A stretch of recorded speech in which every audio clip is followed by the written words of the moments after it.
तो आज हम लोग एक बहुत ही शानदार चैप्टर की शुरुआत कर रहे हैं। क्या नाम है जी? सीरियल ऑर्डर, क्रम व्यवस्था। ठीक है, तो क्रम व्यवस्था बहुत कम बच्चे पढ़ते हैं क्योंकि इसको हल्के में ही लोग लेते हैं सब लोग कि चलो भाई बन जाएगा ये सब वो सब। लेकिन आप एक बार देखिए, इस क्लास को बेहतर करेंगे, इतना बेहतरीन तरीके से समझाएंगे ना। कोई भी एग्जाम में अगर सीरियल ऑर्डर या सीरीज ऑर्डर से रिलेटेड कोई भी क्वेश्चन आए, नहीं छूटेगा। एक बात और, जितना दिमाग मुझे लगाना पड़ेगा इस चैप्टर में उतना ही आपको लगाना पड़ेगा, क्योंकि मैथ है नहीं कि एक्स का मान निकाल देंगे। ठीक है, सब लोग हमारे साथ जुड़ चुके हैं जी? बिल्कुल, जो भी बुक में नहीं है वो अलग से पढ़ाएंगे, बाकी जो फिलहाल है वो आप देखिए। तो क्रम सीरियल ऑर्डर का जो ये पहला सवाल है, कह रहे निम्नलिखित शब्दों को तार्किक और सार्थक क्रम में व्यवस्थित करें। तार्किक और सार्थक का मतलब एक सीरीज फॉर्म में, एक ऑर्डर फॉर्म में व्यवस्थित करें। तो देखिए, बंदर है, हाथी है, चूहा है और मक्खी है। देखो भाई, पांचों का पांचों तो जानवर ही हुआ। बात यहां तक समझ में आई? पांचों का पांचों तो जानवर ही हुआ, तो या तो आप पहले साइज के हिसाब से व्यवस्थित कर दीजिए। देखो बात एकदम क्लियर, जितना दिमाग मेरा लगेगा इस चैप्टर में उतना आपका भी लगेगा। तो आप जितना लगाओ उतना हम भी लगाते हैं। तो बंदर, हाथी, चूहा, मक्खी, शेर। अब बताइए, बड़ा सबसे होता है हाथी, क्या पहले ऑप्शन में 2 है? कहेंगे सर चारों में से किसी में भी 2 से शुरुआत नहीं। तो अब बड़ा में तो बना नहीं, तो हम सबसे छोटा लेते हैं मक्खी को, तो मक्खी आएगा 4 नंबर पे। ठीक है ना? मक्खी से बड़ा कौन होता है? मक्खी से बड़ा चूहा होता है, तो 4 के बाद 3 लिखेंगे। चूहा से बड़ा होता है बंदर, हाँ, तो 1 लिखेंगे। बंदर से बड़ा होता है शेर, तो 5 लिखेंगे। और शेर से सबसे बड़ा होता है हाथी। तो देखिए, क्या ये किसी भी ऑप्शन में है? कहेंगे सर 4 3 1 5 2, आपका बी नंबर ऑप्शन उत्तर हो गया। कहिए समझ में आ रहा है? सब लोग कहिए कि समझ में आ रहा है, यस या नो, क्योंकि बहुत ही इंपॉर्टेंट टॉपिक आज हम शुरू किए हैं और यहां से कई बार एग्जाम में क्वेश्चन पूछे जा चुके हैं। ठीक है, जल्दी से आ जाइए आप सभी लोग लाइव, सभी लोग हमारे साथ जुड़ जाइए और आज के क्लास को ज्वाइन कर लीजिए। ठीक है जी? तो इसी तरह से हम क्वेश्चन को आगे करें। तैयार हैं आप सभी लोग? यस या नो में जवाब दीजिए। चलिए, तो अब बात करते हैं नेक्स्ट क्वेश्चन की। लगभग 30 से 40 क्वेश्चन अगर एक क्लास में कंप्लीट कर पाए तो और अच्छी बात है, वरना दूसरे क्लास में तो पूरा कंप्लीट कराए के छोड़ेंगे। ठीक है, एक में तो नहीं होगा, 2 क्लास तो हमें करवाना पड़ेगा। ये बहुत ही इंटरेस्टिंग चैप्टर है, बहुत छोटा सा चैप्टर है।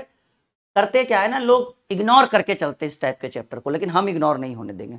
चलिए बताइए, 2 नंबर सवाल कह रहा है निम्नलिखित शब्दों को, सेम ऊपर तो सेम ही लिखा रहेगा, सीधे सीधे कहिए सर ऑर्डर फॉर्म में सजा दीजिए, तार्किक रूप से, मतलब एक सीरीज के रूप में सजा दीजिए, बस इतना ही।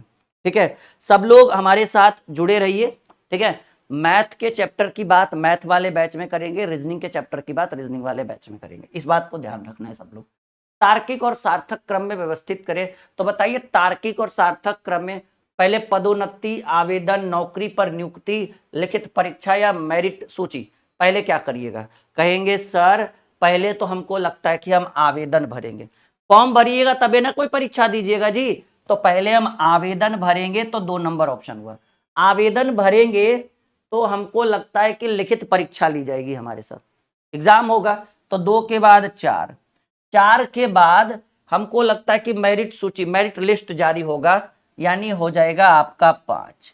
5 के बाद ठीक है, नौकरी पर नियुक्ति, मतलब आपको नियुक्त किया जाएगा कि चलो भाई आपकी नौकरी हो गई। तो 5 के बाद 3, और 3 के बाद है पदोन्नति। पदोन्नति का मतलब है पद में उन्नति। पहले नौकरी होगा तब तो पोस्टिंग बड़ा होगा, मतलब पद बड़ा होगा, पहले छोटा से ही होगा। तो पदोन्नति ये हो गया 1 नंबर। कहीं पर है ऑप्शन में 2 4 5, 2 4, हाँ देखिए ये एक्स्ट्रा लिखा गया है, मिस्टेक होगा, ऐसे पढ़िएगा 2 4 5 3 1। कहेंगे सर इस बार हमारा उत्तर डी हुआ। सब लोग कहिए समझ में आ रहा है सबको? यस या नो में जवाब दीजिए।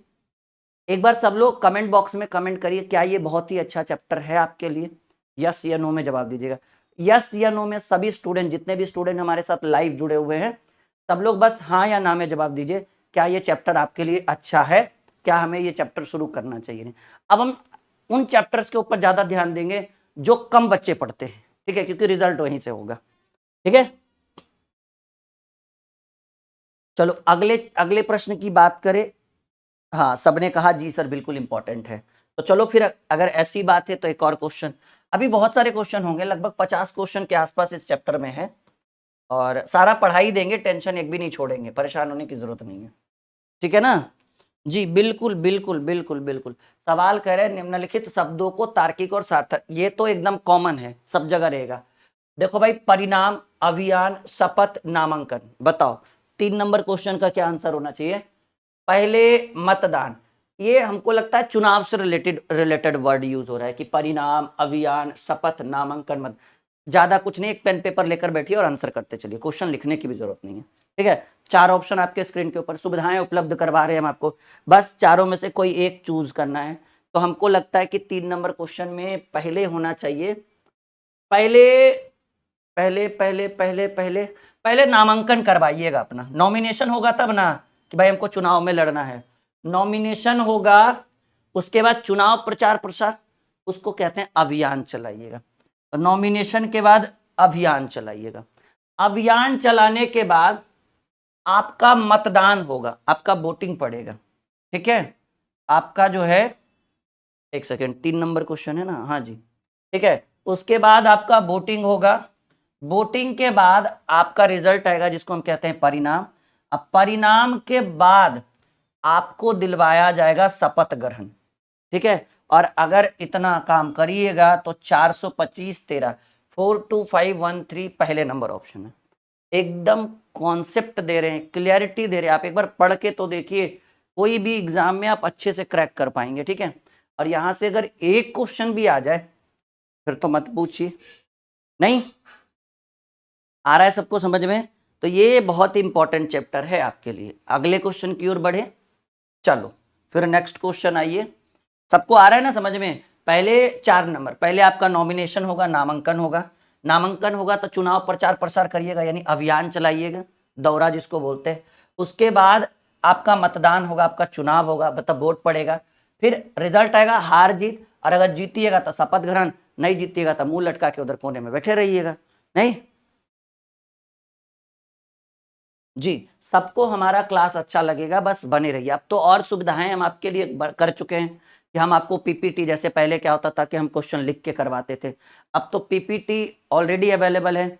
जिन बच्चों ने रीजनिंग का टारगेट बैच, जैसे आपका कोई फ्रेंड है जिन्होंने अगर रीजनिंग का टारगेट बैच नहीं ज्वाइन किया है, या अगर आप लोगों में से कोई ऐसे स्टूडेंट है जिन्होंने अभी तक नहीं ज्वाइन किया, तो उनको बताइए कि राहुल सर का एप्लीकेशन है, एप्लीकेशन का नाम है dream classes official. YouTube video के डिस्क्रिप्शन में, यूट्यूब की कोई भी वीडियो अगर आप खोलते हैं ना, तो उसके डिस्क्रिप्शन में लिंक है, ठीक है। लिंक के थ्रू एप्लीकेशन को इंस्टॉल करना है, रजिस्टर करना है, रजिस्टर करने के बाद जब पेड कोर्स में जाइएगा, या फिर आप ऊपर स्लाइड में भी देखिएगा टारगेट बैच दिखेगा रीजनिंग के लिए, 399 में पूरे 1 साल की तैयारी रीजनिंग की। और कहिएगा सर की खुद की किताब है, जो भी आपके दोस्त हैं उनको कहिएगा सर की खुद की किताब है, अपने भी बुक से भी सॉल्व कराते हैं, बाकी और मार्केट की भी जो किताबें उनसे भी, दोनों को कंबाइंड लेकर चलते हैं। ये बुक फ्लिपकार्ट के ऊपर अवेलेबल है, यूट्यूब की किसी भी लेटेस्ट वीडियो को का डिस्क्रिप्शन चेक करिएगा तो उसका लिंक यहाँ आपको इस बुक का लिंक मिल जाएगा, ठीक है। तो आपके जितने भी फ्रेंड हैं जिन्होंने, जो आपके साथ जुड़े हुए हैं लेकिन एप्लीकेशन पे नहीं जुड़े हैं, तो उनको बोलिए कि 399 में पूरे 1 साल पढ़ाएंगे रीजनिंग सर, ठीक है। और ये हो गया नेक्स्ट क्वेश्चन, ठीक है। चलिए एक और सवाल, ये थोड़ा सा देखो दिक्कत करेगा क्योंकि इसके जो कुछ वर्ड्स हैं वो हिंदी उसका मुझे नहीं आता है, लेकिन आ जाए तो अच्छी बात है। 4 नंबर क्वेश्चन आपके स्क्रीन के ऊपर है। देखो, मुझे लस्ट्रम के बारे में नहीं पता कि लस्ट्रम का अर्थ कितना होता है और मिलेनियम का अर्थ कितना होता है, ठीक है। ये 2 वर्ड मुझे नहीं पता है हिंदी में, हालांकि मैंने अभी 10 मिनट पहले ही क्वेश्चन देखा तो फिर मुझे लगा क्या गूगल में सर्च करना। वैसे अगर एक बार आप मुझे समय दीजिए, अच्छा कोई स्टूडेंट गूगल में सर्च करके बताओ, ठीक है। हाँ जा, तब अब आप लोगों को जो हम पढ़ाएंगे ना, ये रिटन नोट्स आपके कोर्स के अंदर अवेलेबल करवा देंगे, ये प्रॉमिस रहा हम लोगों का, ठीक है। तो बताइएगा, निम्नलिखित शब्दों को एक तार्किक रूप में सजाना है। तो देखिए 4 नंबर क्वेश्चन का जो आंसर है, मैं डायरेक्ट आंसर पे आता हूं क्योंकि मुझे 2 वर्ड का हिंदी नहीं पता, एक लस्ट्रम का नहीं पता और एक मिलेनियम का नहीं पता। सेंचुरी तो समझ रहे हैं कि 100 होता है, दशक मतलब 1 दशक, मतलब जो भी हो, हमारा आंसर ये होगा, पहले इसके हिसाब से हम चलते हैं। तो पहला ऑप्शन 3 है, तो 3 वर्ष है, बिल्कुल हमें लग रहा है कि चलो सही होगा। 3 वर्ष के बाद हमको लगता है लस्ट्रम का होना चाहिए, कुछ लीप ईयर होना चाहिए, 4 वर्ष होना चाहिए, आई थिंक, मुझे आइडिया नहीं है। तो ये 3 के बाद 1 है, 1 के बाद 5 है, 5 का दशक है, मतलब दशक का मतलब होना चाहिए 10 साल, और उसके बाद सेंचुरी का मतलब होना चाहिए, उसके बाद 5 के बाद 2 है सेंचुरी, और मिलेनियम का कुछ और होता होगा, ठीक है। तो ये हमारा ऑप्शन आ रहा है, जिसमें मुझे 2 चीज सही ढंग से नहीं पता कि लस्ट्रम को हिंदी में क्या कहते हैं और मिलेनियम का अर्थ कितना होता है, लेकिन आपका जो उत्तर होगा वो सी नंबर होगा, ठीक है। तो एक बार आप लोग गूगल में सर्च कर लीजिएगा। वर्ष का मतलब तो 1 वर्ष हुआ, दशक का मतलब 10 वर्ष हुआ, ठीक है, सेंचुरी का मतलब 100 वर्ष हुआ। तो देखो भाई, सबसे पहले वर्ष को रखा गया, उसके बाद लस्ट्रम को रखा गया। हमको लगता है लस्ट्रम को हिंदी में लीप ईयर 4 वर्ष का होगा मेरे हिसाब से, हम कंफर्म नहीं है। अजी बिल्कुल सही होगा। तो ये आप लोगों के लिए HW रह गया, होमवर्क रह गया, 2 वर्ड को अच्छे से जानकारी प्राप्त करना कि सर लस्ट्रम को क्या कहते हैं और मिलेनियम को क्या कहते हैं, ठीक है ना। ये 2 वर्ड का हिंदी देख लीजिएगा, अपने आप समझ में आ जाएगा, आपके प्रश्न का उत्तर सी होगा। तो अब जो है, ठीक है, सभी का स्वागत है ड्रीम क्लासेस में, जितने भी स्टूडेंट लाइव आ रहे हैं। तो अब आपको जो है टेलीग्राम पे भी इसका सॉल्यूशन का PPT मिल जाएगा, और आपने अगर बैच ज्वाइन कर रखा है, ठीक है, टारगेट बैच या रीजनिंग का कोई भी बैच, तो आपको सुविधाएं मिलेगी अब, ठीक है। भाई वंदना सिंह ने कह रहा है, वंदना सिंह का कहना है सर उनका भी नाम ले लो। वंदना, पढ़ाई पे ध्यान दो, नाम तो अपने आप उजागर हो जाएगा, ठीक है। चलो एक और सवाल आपके स्क्रीन के ऊपर, क्वेश्चन नंबर 5, बड़ा बेहतरीन सवाल है भाई। चलो सवाल नंबर 5 आपके स्क्रीन के ऊपर, ठीक है।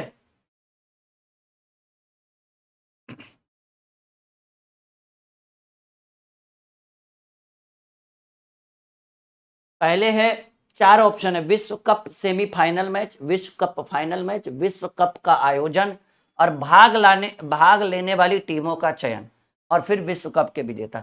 तो हमको तो लग रहा है कि ये दोनों में से कोई एक पहला होगा, या तो विश्व कप का पहले आयोजन होगा, या फिर भाग लेने वाली टीमों का पहले चयन। पहले आयोजन होता है या टीमों का चयन? हमको लगता है ना कि देखिए 3 नंबर आपके ऑप्शन में कहीं पर भी नहीं है। 3 नंबर है कहीं ऑप्शन में, पहले में कहेंगे सर नहीं है, यानी सबसे पहले हम करेंगे भाग लेने वाली टीमों का चयन, मतलब कौन कौन सा टीम भाग लेगा पहले वो लिखेंगे। उसके बाद विश्व कप का आयोजन करेंगे, चलो भाई विश्व कप करवा रहे हैं हम लोग, तो 4 के बाद 3। उसके बाद विश्व कप का सेमीफाइनल मैच पहले होता है, उसके बाद फाइनल मैच बाद में होता है, और सबसे बाद में आखिरी में हमको मिलता है कि विश्व कप की विजेता टीम कौन है। तो ये 4 3 1 2 5 3 नंबर समझ में आया आप सभी को, यस या नो? देखो हमारा ध्यान पहले गया था कि विश्व का आयोजन, लेकिन ऑप्शन में था ही नहीं कहीं 3 नंबर ऑप्शन, हमने 4 से शुरू किया। हो सकता है पहले टीमों का चयन होता होगा, आयोजन बाद में होता होगा, लेकिन हमने नॉर्मली तो पहले यही सोचा कि विश्व कप के टीमों का आयोजन पहले होगा, लेकिन 3 नंबर से कहीं किसी ऑप्शन में शुरुआत ही नहीं हो रहा है। सब लोग कह दीजिए जी सर बिल्कुल सीख रहे हैं और आगे बढ़ते चले हम लोग। ओके कह दीजिए सब लोग जल्दी।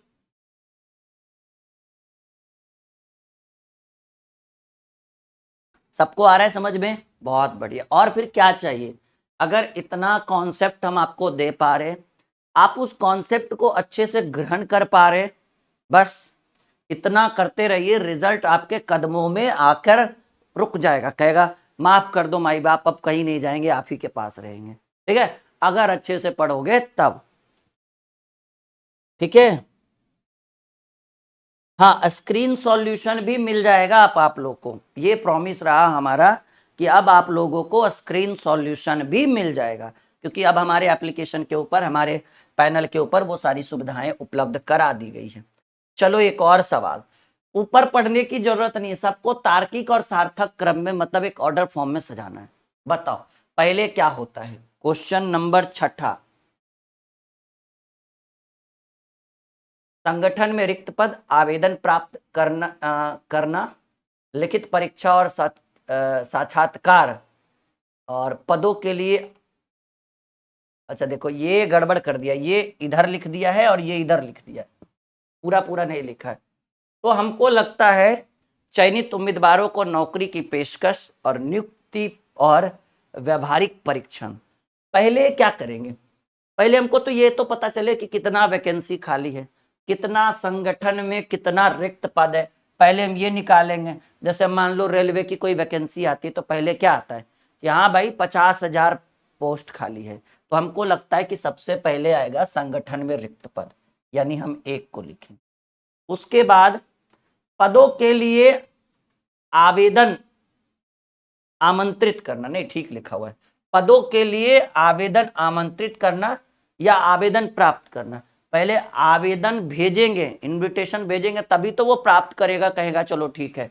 तो पहला ऑप्शन हुआ संगठन में रिक्त पद। पहले हम ये देखेंगे कि कितनी वैकेंसी खाली है, कितना वैकेंसी है, फिर पद के लिए हम आवेदन करेंगे, और आवेदन जब करेंगे, ठीक है ना, तब हमारे आवेदन को प्राप्त किया जाएगा, ठीक है। और उसके बाद क्या किया जाएगा, लिखित परीक्षा और साक्षात्कार आयोजित करना, ठीक है। हाँ ठीक है, लिखित परीक्षा और साक्षात्कार आयोजित करना, यानी आपका एग्जाम लिया जाएगा, और उसके बाद चयनित उम्मीदवारों को नौकरी की पेशकश, फिर नौकरी देगा, और उसके बाद सबसे लास्ट में कि नियुक्ति और व्यवहारिक परीक्षण, ठीक है ना। उसके बाद जो है आपका ट्रेनिंग चलेगा। देखिए है कहीं ऑप्शन में,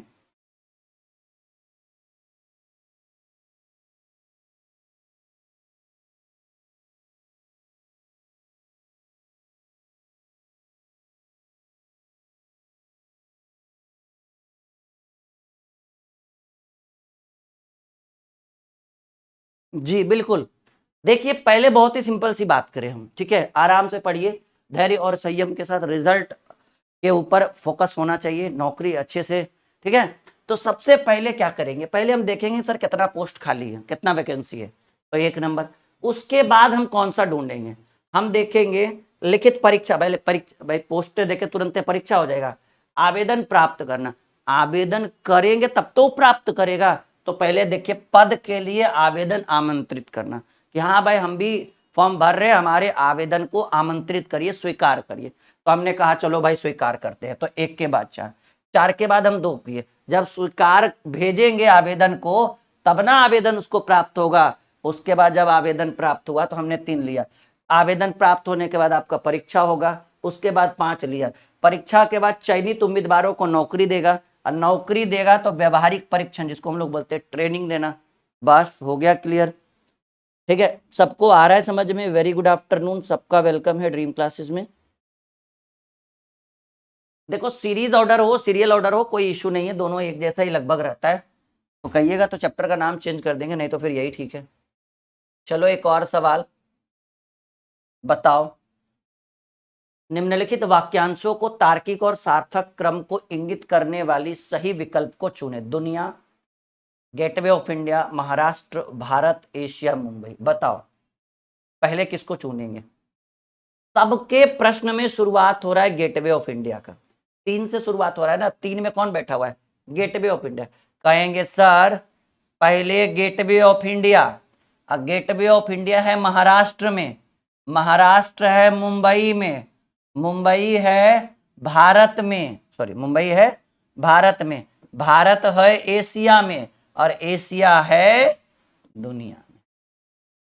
हल्के में मत लीजिएगा इस चैप्टर को, बहुत डिमांड है इस तरह के चैप्टर को, ठीक है। जैसे आप लोग कहते थे गणित मानो तो मक्खन, अब आप बिल्कुल एकदम कह सकते हैं कि रीजनिंग को भी मानो तो मक्खन ही सर। निम्नलिखित वाक्यांशों को तार्किक और सार्थक क्रम को इंगित करने वाले सही विकल्पों को चुने, ठीक है। तो सबसे पहले हमने ये देखा कि सब ऑप्शन 3 से शुरू हो रहा है, तो 3 में है गेटवे ऑफ इंडिया। तो गेटवे ऑफ इंडिया कहाँ है, महाराष्ट्र में, महाराष्ट्र कहाँ है, मुंबई में, मुंबई कहाँ है भाई, भारत में, हमारा हिंदुस्तान कहाँ पड़ता है, एशिया में, और एशिया कहाँ पड़ता है, दुनिया में पड़ता है। तो हम इस तरह से, और 3 5 2 3 5 2, 3 के बाद 2 कैसे हो गया, अच्छा मिस्टेक हो गया, नहीं नहीं, पहले देखो गेटवे ऑफ इंडिया, और गेटवे ऑफ इंडिया महाराष्ट्र में थोड़ी है, मुंबई में है, ठीक है ना। अब मुंबई हमारे महाराष्ट्र राज्य में पड़ेगा, ये मिस्टेक हमसे थोड़ा हुआ। तो पहले 3 2 5, और पहले गेटवे ऑफ इंडिया मुंबई में, मुंबई महाराष्ट्र में, महाराष्ट्र भारत में, भारत एशिया में और एशिया दुनिया में। 3 2 5 6 4 1, 3 2 5 6 4 1, डी नंबर ऑप्शन। हाँ अभी ठीक है। हाँ छोटा सा मिसअंडरस्टैंडिंग हुआ। अच्छा ये चैप्टर मजा आ रहा है ना कुछ लिखने का जरूरत नहीं, खाली ऑप्शन में आंसर लिखना है। मतलब पेन पेपर भी आप लोग लेकर बैठे होगे तो इतना तो पता है कि सिर्फ आंसर ही लिख रहे होगे, यस या नो। बहुत इंपॉर्टेंट चैप्टर है, बहुत इंपॉर्टेंट चैप्टर है। एक बार इस चैप्टर को एकदम ध्यान से पढ़िए, बहुत मजा आएगा। हाँ मिस्टेक हुआ है, चलो कोई नहीं, वो तो होते रहता है उतना छोटा बहुत। Option number D is the right answer of this question. As a recorded भी आप देख सकते हैं बाद में, जब मर्जी हो जब, ठीक है। आपके जितने भी फ्रेंड हैं या आप में से जितने भी स्टूडेंट हैं जिन्होंने टारगेट बैच को नहीं लिया रीजनिंग का, तो एप्लीकेशन इंस्टॉल करिए ड्रीम क्लासेस ऑफिसर। उसके ऊपर वीडियोस का देखो, हर कोर्स को खरीदने से पहले एक बार डेमो वीडियो जरूर देखिएगा, ठीक है ना। और हर कोर्स की वैलिडिटी कम से कम हम 1 साल देते हैं। 1 साल कब से? जब से आपने बैच लिया तब से। ये नहीं कि जब से हमने बैच शुरू किया। हमारे बैच की खासियत ये भी है कि लाइव खत्म होने के बाद रिकॉर्डेड 1 साल तक रहता है। मान लीजिए कि हमने कोई बैच शुरू किया और वो बैच 10 महीने पहले से चल रहा है, ठीक है। मान लो कि अभी जुलाई अगस्त है और हमने बैच जनवरी में ही शुरू किया, तो आपको वैलिडिटी जनवरी से नहीं मिलेगा। आप अगर जुलाई में बैच ज्वाइन करोगे तो जुलाई से वैलिडिटी होगा, चाहे वो बैच लाइव हो या रिकॉर्डेड, उससे फर्क नहीं पड़ता है। हमारे एप्लीकेशन का ही वही रूल है कि जिस दिन आप बैच ज्वाइन करेंगे उस दिन से 1 साल 2 साल जितना भी वैलिडिटी दे। जैसे अगर हमने 2 साल बोला तो 2 साल तब से नहीं जब से हम बैच लेकर आएंगे, 2 साल तब से जब जिस दिन आपने ज्वाइन किया वो पहला दिन हुआ, उस दिन से 2 साल जोड़ लो। और ये सब बैच की खासियत है, कोई भी बैच अगर आप हमारे एप्लीकेशन पर खरीदते हैं तो। हाँ बुक अच्छी है ना। अच्छा जिन बच्चों ने हमारे रीजनिंग की बुक खरीदी है, अगर जिन्होंने नहीं खरीदा है, हमारे लेटेस्ट वीडियो चाहे इसी वीडियो के डिस्क्रिप्शन को चेक करिए। एक बार सब लोग बताइएगा कि आप लोगों ने ये बुक खरीदा है रीजनिंग का। नहीं तो अभी ऑफर चल रहा है फ्लिपकार्ट के ऊपर, वीडियो के डिस्क्रिप्शन में लिंक होगा, कोई भी लेटेस्ट वीडियो यूट्यूब पर चेक कर सकते हैं आप। हाँ अभी ऑफर चल रहा है 380 का जी। ऐसे ये बुक 200 425 या 430 का मार्केट में है, आई मीन फ्लिपकार्ट के ऊपर 380 में आपको मिल जाएगा, तो ऑफर का फायदा उठाइए। चलिए सवाल पहले क्या करिएगा, क्वेश्चन नंबर 8, बहुत बेहतरीन सवाल, ठीक है। तो 8 नंबर क्वेश्चन में पहले क्या करिएगा, पहले यात्रा की व्यवस्था करिएगा, ठीक है। हाँ पहले यात्रा की व्यवस्था, मान लीजिए कहीं जाना है तो पहले गाड़ी का व्यवस्था करते हैं ना कि भाई कैसे जाना होगा, तो पहले यात्रा की व्यवस्था करिएगा। और यात्रा की व्यवस्था 2 नंबर पर है, 2 नंबर पर। जैसे मान लो कि कहीं घूमने जाना है तो पहले क्या करोगे, पहले होटलें बुक करोगे कि पहले व्यवस्था करोगे कि जाना कैसे। देखो गाड़ी मंगवाइएगा, गाड़ी मंगवा के अपने गंतव्य स्थान पर पहुंचिएगा जहां आपको घूमना है, तो 2 के बाद 5। उसके बाद घूमने के बाद हमको लगता है कि पहले होटल में मतलब गंतव्य स्थान पर पहुंचकर, ठीक है, पहले होटल में ठहरिएगा कि चलो भाई ठहर लेते हैं उसके बाद घूमेंगे। उसके बाद दर्शनीय स्थलों की यात्रा करिएगा, जहां घूमना है वहां जाइएगा घूमने, 4। और लास्ट में वापसी यात्रा करिएगा, 1 नंबर। घूमने के बाद कोई होटल में रुकता है नहीं ना, तो 8 का कौन सा आंसर होगा, 2 5 3 4 1। नहीं नहीं ध्यान से देखो, चीजों को अच्छे से समझो। पहले क्या करिएगा, पहले यात्रा की व्यवस्था करिएगा। सर कैसे घूमने जाए, चलो ये हमने एक गाड़ी बुक कर ली, तो यात्रा की व्यवस्था की है, यात्रा की व्यवस्था हुई तो फिर अपने गंतव्य स्थान पर जहां हमें घूमना था हम उस शहर में पहुंचे। पहुंचने के बाद थकावट तो हो ही जाएगा, हम सोच रहे कि चलो पहले होटल में थोड़ा बहुत ठहर लेते हैं फिर घूमने जाएंगे। फिर दर्शनीय स्थलों की यात्रा करिएगा, जैसी गुमल होगा तुरंत वापस लौट जाइएगा, और ये आपके पहले नंबर ऑप्शन में। बात समझ में आई? बिल्कुल आया होगा समझ में, एकदम मक्खन की तरह रीजनिंग भी समझ में आ रहा होगा, यस या नो, ठीक है। आपके मैथ की भी क्लास है थोड़ी देर में, बिल्कुल बने रहिएगा, कहीं मत जाना है किसी को, ठीक है। हाँ छूटना नहीं चाहिए, नया चैप्टर शुरू कर चुके हैं, बाद में परेशानी आपको होगी, मुझे मत कहिएगा कि सर चैप्टर छूट रहे हैं हमारे। यहां तक सबको समझ में आ रहा है? अगले प्रश्न की बात करें, चलो। उम्मीद है कि इस पर 2 से 3 क्लास तो जरूर लगाया जाएगा, 2 से 2 क्लास में तो होने वाला नहीं है ये, क्योंकि चैप्टर बहुत ही इंटरेस्टिंग है। चलो, निम्नलिखित गतिविधियों को व्यवस्थित को तार्किक और सार्थक क्रम में दर्शाने के लिए सही विकल्प का चयन करिए।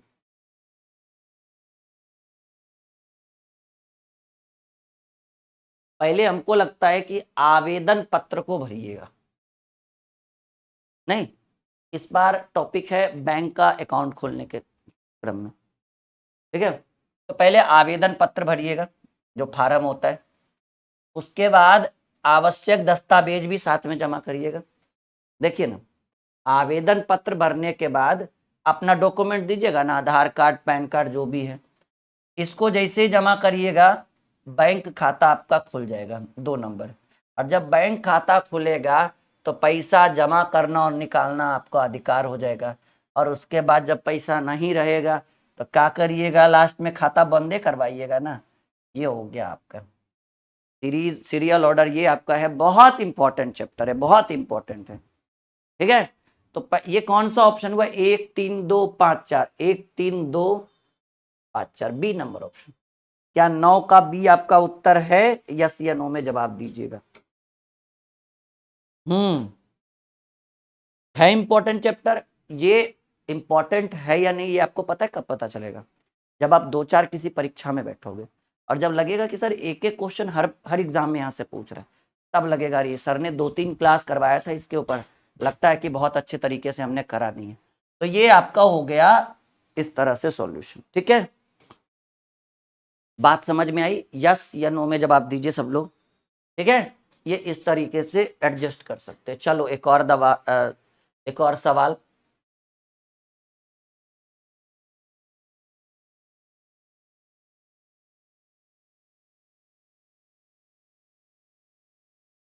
देखिए, ये है टेलीविजन और उसके ऑडियो प्रॉब्लम की बात हो रही है। तो कुछ भी टेक्निकल चीज में जो भी खराबी हो, तभी खराब पता चलेगा ना जब हम उसके अंदर लाइट देंगे, मतलब जब हम उसको ऑन करेंगे। तो टेलीविजन से रिलेटेड है और उसके ऑडियो में दोष से रिलेटेड है। तो हमको लगता है उसके लिए, उसको समझने के लिए पहले टेलीविजन को ऑन करना पड़ेगा। तो हमने कर डाला टेलीविजन को ऑन, ठीक है। फिर जैसे टेलीविजन ऑन किए, हमको पता चला कि टेलीविजन के ऑडियो में थोड़ा बहुत दोष है, मतलब उसका ऑडियो गलत है, खराब है। तो हमने 1 नंबर उठाया। फिर टेलीविजन की मरम्मत करवाई, भाई पहले बंद तो जाए, टेलीविजन की मरम्मत काम पूरा होना, ठीक है। अच्छा नहीं, उससे पहले आप मैकेनिक से संपर्क करिएगा। देखिए जी, हमारे टेलीविजन में खराबी हो गई है। तो बोला ठीक है भैया, मरम्मत करवा लीजिए। तो मरम्मत का काम करवाइएगा। और जैसे मरम्मत का काम पूरा होगा, टेलीविजन को पुनः आनंद लेना शुरू कर दीजिएगा, मतलब टेलीविजन के ऑडियो को फिर से सुनना शुरू करिएगा। 5 1 3 4 2, ठीक है। हाँ, बहुत बढ़िया क्वेश्चन है ये। 5 1 3 4 2। कैसा लगा आज का क्लास अभी तक फिलहाल के लिए? अगर यहां तक समझ में आ रहा है तो आगे भी बिल्कुल समझ में आएगा।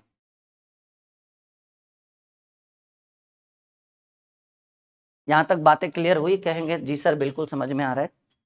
गणित बिल्कुल मक्खन की तरह जैसे लगता था, वैसे रीजनिंग भी कर रहे हैं हम लोग मक्खन की तरह।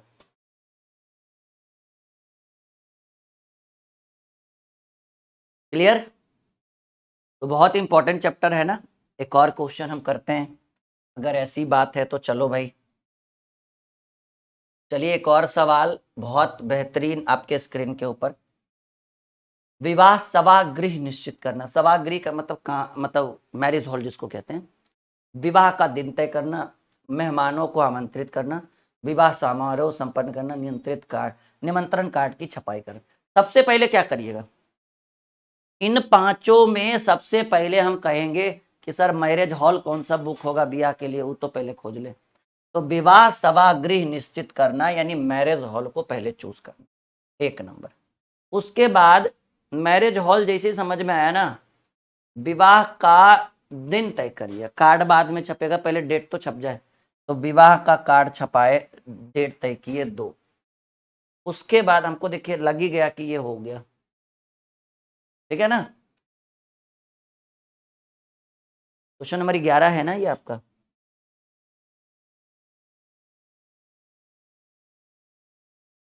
नहीं नहीं, रुकिएगा, पहले विवाह का दिन तय होगा तब ना मैरिज हॉल पता चलेंगे कि इतना तारीख को डेट खाली है कि नहीं। हाँ, पहले विवाह का दिन तय करिए कि कितना तारीख का आपका विवाह है, यानी 2 नंबर ऑप्शन। उसके बाद विवाह सभागृह यानी मैरिज हॉल ढूंढना है, तो 1 नंबर। उसके बाद विवाह सभागृह के बाद निमंत्रण कार्ड की छपाई करवाना, तो निमंत्रण कार्ड मतलब इनविटेशन कार्ड बनवाएंगे। उसके बाद मेहमानों को आमंत्रण देंगे, भाई आ जाइए शादी है। उसके बाद विवाह समारोह संपन्न हो जाएगा। कैसा लगा? 2 1 5 3 4, 2 1 5 3 4। बात समझ में आई आप सबों के? जी बिल्कुल बिल्कुल बिल्कुल। ये 11 नंबर क्वेश्चन, 10 का तो हो गया ना, 10 का बी, हाँ 11 का डी आंसर हो गया। नहीं नहीं, मिस्टेक नहीं करिए, 11 का सही उत्तर डी होगा, नो डाउट। बात समझ में आया? इतना सोचिए, इतनी क्लियरिटी के साथ आज आपको बता रहे हैं ना, बिल्कुल आपको मक्खन की तरह लग रहा होगा रीजनिंग। चलो फिर एक और सवाल, कुछ ऐसे भी क्वेश्चन है जो आपको डिस्टर्ब भी करेगा, मुझे भी डिस्टर्ब करेगा, लेकिन दोनों मिलकर, हम और आप मिलकर इसको कर लेंगे सॉल्व। देखो पहले क्या करते हैं,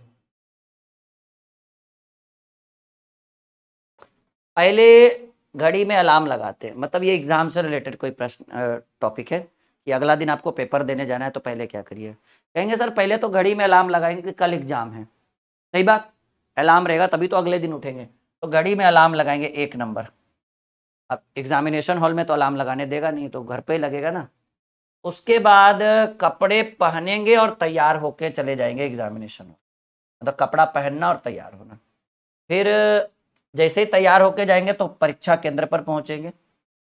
परीक्षा केंद्र पर जब पहुंचेंगे तो प्रश्न पत्र को हल करेंगे, ठीक है।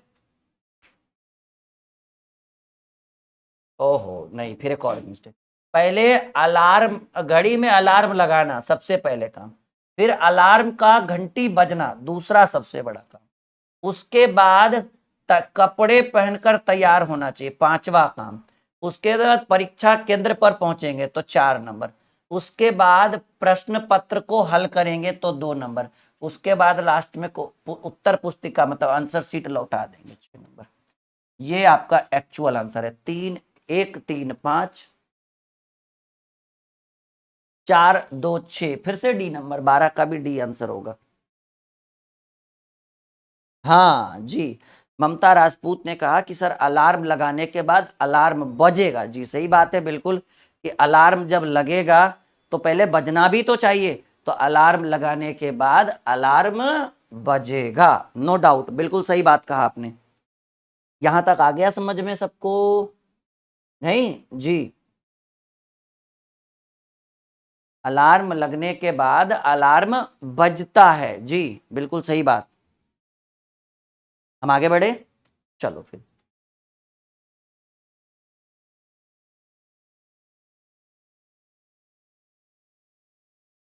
पहले क्या होगा,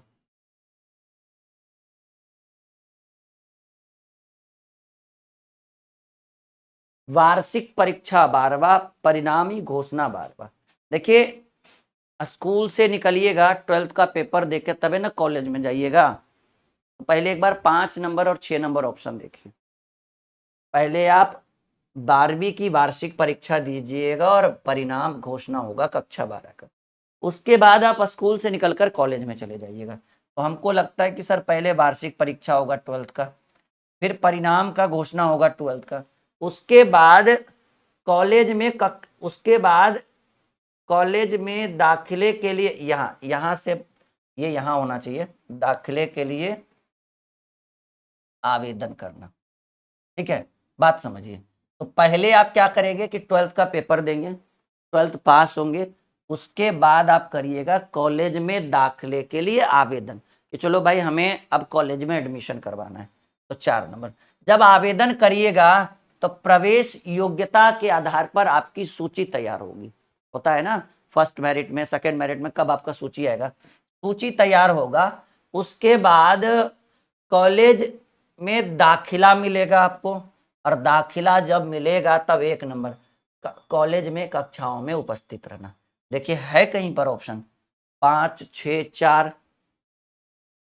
2 5 6 4 2 3 1 जी 13 नंबर का बी नंबर ऑप्शन होगा। 5 6 4 2 3 1 सही बात या गलत बात समझ में आया आपको?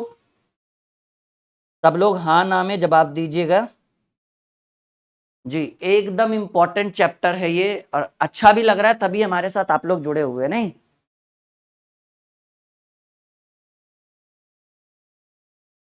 सबको आ रहा है समझ में? 5 6 4 2 3 1 ये आपका बी नंबर ऑप्शन उत्तर हो गया।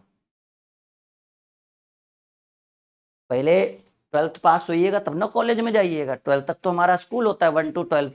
ठीक है चलो पहले क्या करोगे? पहले पेट में दर्द महसूस होगा कि सर लगता है पेट में दर्द है। अच्छा पेट में दर्द होगा तो डॉक्टर से मिलिएगा और डॉक्टर से मिलिएगा तो डॉक्टर द्वारा रोग निर्णय करेगा। यहां पर ऐसे होगा रोग निर्णय करना। ठीक है रोग निर्णय करना और उसके बाद जब रोग निर्धारित होगा तो डॉक्टर का पर्चा लिखा जाएगा कि भाई ये वाला दवाई ले लो और फिर दवा को बताए गए समय के अनुसार लीजिएगा तो दर्द से राहत मिलेगी। बस पेट में दर्द होना यानी 2 नंबर ऑप्शन। पेट में जैसे ही दर्द होगा तो किससे मिलिएगा? डॉक्टर से मिलिएगा तो 3 नंबर ऑप्शन। डॉक्टर द्वारा रोग निर्धारित करेगा तो 4 नंबर ऑप्शन। ठीक है ना। और जैसे ही रोग का निर्धारित होगा डॉक्टर तुरंत पर्चा लिख देगा कि ये वाला दवाई खाओ। उसके बाद दवा को बताए गए समय अनुसार खाइएगा तो पेट में दर्द में से राहत मिलेगा। 2 3 4 1 5 6 C number option. Question number 14 एक सेकेंड देखे क्या कुछ हाँ बिल्कुल सही है जी बिल्कुल सही है। 14 का कितना आया था? 13 का बी और 12 का डी। चलो 12 का डी 13 का बी 14 का सी बिल्कुल सही है। मुझे लगा कहीं मिस्टेक तो कुछ नहीं है। बात समझ में आया सबको? चीजें क्लियर होनी चाहिए। बात समझ रहे हैं जी? एक एक डाउट एक एक टॉपिक क्लियर होना चाहिए और बिल्कुल करवा रहे हैं आप सबको क्लियर। ठीक है अगले टॉपिक पर मतलब अगले क्वेश्चन पर हम आ जाए। कहिए सर बिल्कुल आ जाइए कोई दिक्कत नहीं है।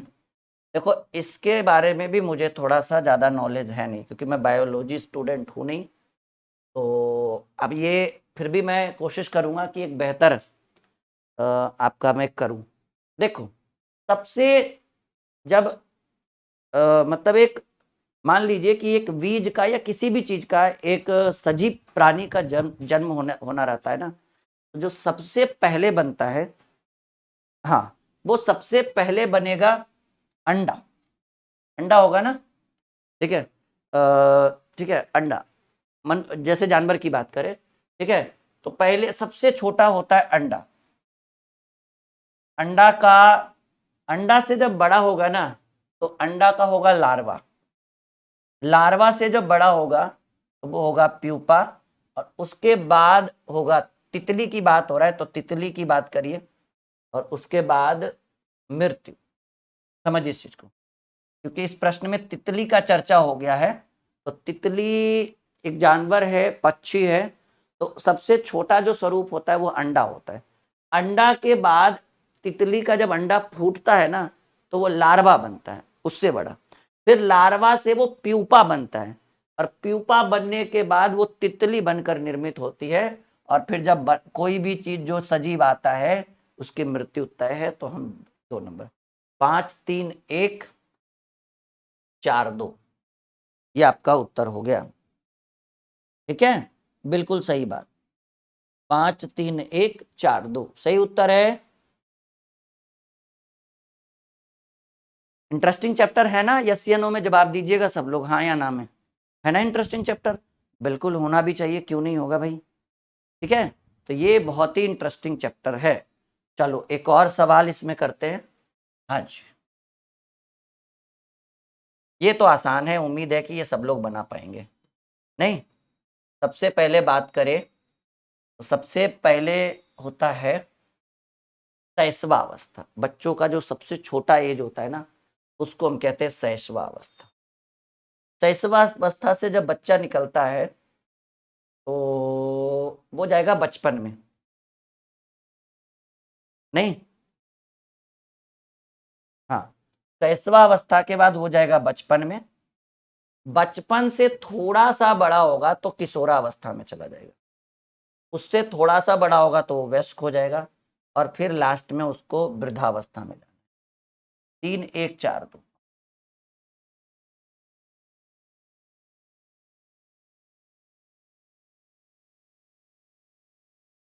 बातें समझ में आई आप सबों के? बिल्कुल आना चाहिए, कॉन्सेप्ट एकदम क्लियर होना चाहिए। ठीक है, तो ये कॉन्सेप्ट है आपके रीजनिंग का और ये तरीका है बताने का हमारा। उम्मीद है कि आज के सेशन को जो बच्चा एक बार देख लेगा, ठीक है, कहेगा हाँ सर कुछ अच्छा पढ़ाया आपने, कुछ स्पेशल करवाया आपने। ठीक है, यस या नो में जवाब दीजिए सब लोग। अच्छा है ना? चलो फिर देखो, इसमें थोड़ा सा मैं फंसूंगा कभी कभी। पहले जनवरी से आप लोग चलना शुरू करें तो हमको लगता है जनवरी का जो महीना होता है वो बसंत कहलाता है। स्टार्टिंग में बसंत आता है। एक बार देख लीजिए सब लोग क्या आंसर होगा। हाँ, पहले आएगा भाई बसंत। बसंत के बाद फरवरी मार्च जैसे ही आता है अप्रैल, आ जाएगा गर्मी। उसके बाद गर्मी के बाद आता है बरसात, जिसको हम लोग कहते हैं मानसून। और मानसून के बाद, ठीक है, उसके बाद आ जाएगा पतझड़। जब मानसून आएगा, बरसात होगा तो पत्ते तो झड़ेंगे ही, तो पतझड़ का मौसम आ गया। और सबसे लास्ट में अक्टूबर नवंबर दिसंबर का महीना होता है सर्दी का। 4 1 3 5 2। ठीक है जी, सिंपल सी बात है। वो जो बसंत होता है ना, वो हल्की हल्की हवा, हल्का हल्का ठंड, और ठंड से गर्मी का जो मौसम जो जाने वाला होता है वो बसंत कहलाता है। और वो हमारे यहाँ इंडिया में जनवरी में अप्रोक्स देखा गया, जब ठंड थोड़ी कमती है और गर्मी का आगमन होता है, तो मे बी वो बसंत कहलाता है। ठीक है, सब लोग समझ में आ चुका है सभी स्टूडेंट को? हम आगे बढ़े।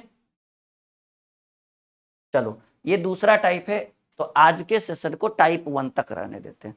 सब लोग एक बार कमेंट करके बताइए कि कैसा लगा आज का क्लास। जल्दी बताइए सब लोग, शेयर कर दीजिए वीडियो को।